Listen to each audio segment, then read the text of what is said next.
Türkiyədəki ikinci çoğ öktücü partiya bolğan İyi partiyasının rəisi Meral Akşener xanım Türkiyə parlamentiga Uyğurlar uçurğan zulmni irqi qırğınçılıq deb tunuş üçün tələb sunulduğanlığını bildirdi. O mundaq dedi: Kanada və Gollandiya parlamentləri Xitayning Uyğur türklariga qilgan zulmini irqi qırğınçılıq deb qabul qildi. Parlamentdagi guruh vakillari do'stlarimdan talab qilaman. Parlament raisi bilan ko'rib chesla bekitinglar. Türkiye Büyük Millet Meclisi'den Uygurlar uçurgan zulmni irqi qırğınçılıq deb qabul qilishni kerakligini talab qilinglar. 22 fevral Kanada Avam Palatası, 25 fevral Gollandiya parlamenti qaror ma'qullab, Xitoyning Uygurlarga irqi qirg'inchilik qilayotganligini qabul qilgan edi. Türkiye Büyük Millet Meclisi'nde Uygur Türklerinin uğradığı mezalimin soykırımı olarak tanınması gerektiğine dair talepte bulunacaksınız.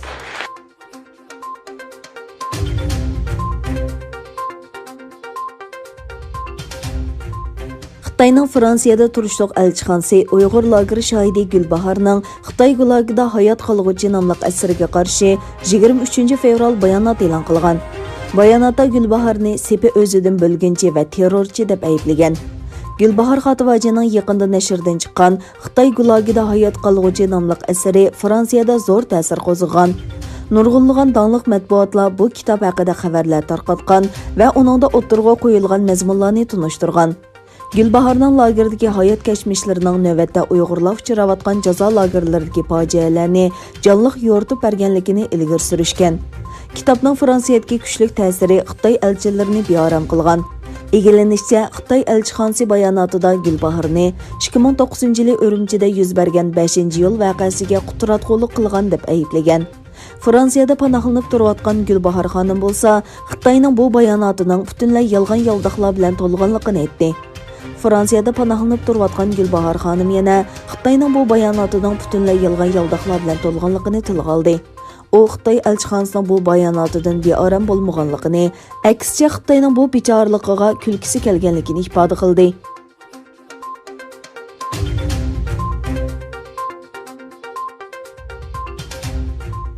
Xitoyning Xoڭكوڭ alayda ma'muriy rayonida saqchilar 47 nafar pa'aliyetchini hukumatni og'dirib tashlash uchun plan tuzgan degan bahona bilan qo'lga oldi.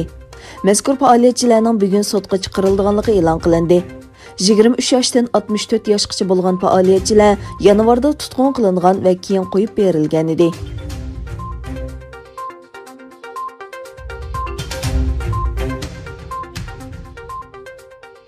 Amerikaning sobiq prezidenti Trump o'zining Cumhuriyetçiler partiyasida aktiv rol o'ynaydiganligini eskartib, 2024-yili o'tkazilmoqchi bo'lgan prezident saylamiga kandidat bo'la oladiganligini ko'rsatdi.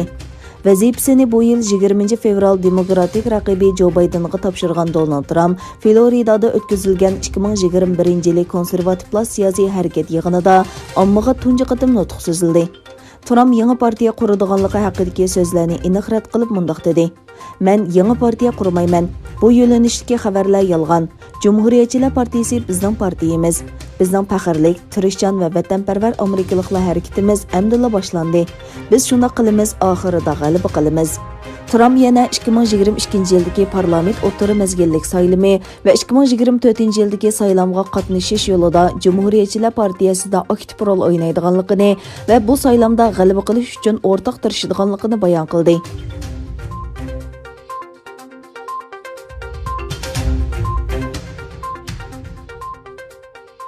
Germaniya Tashqi ishlar ministri خوڭكوڭدا oldin qatda Yevropa ittifoqi rahbarlari qo'shilgan vaksina pasporti to'g'risida bayonot e'lon qildi.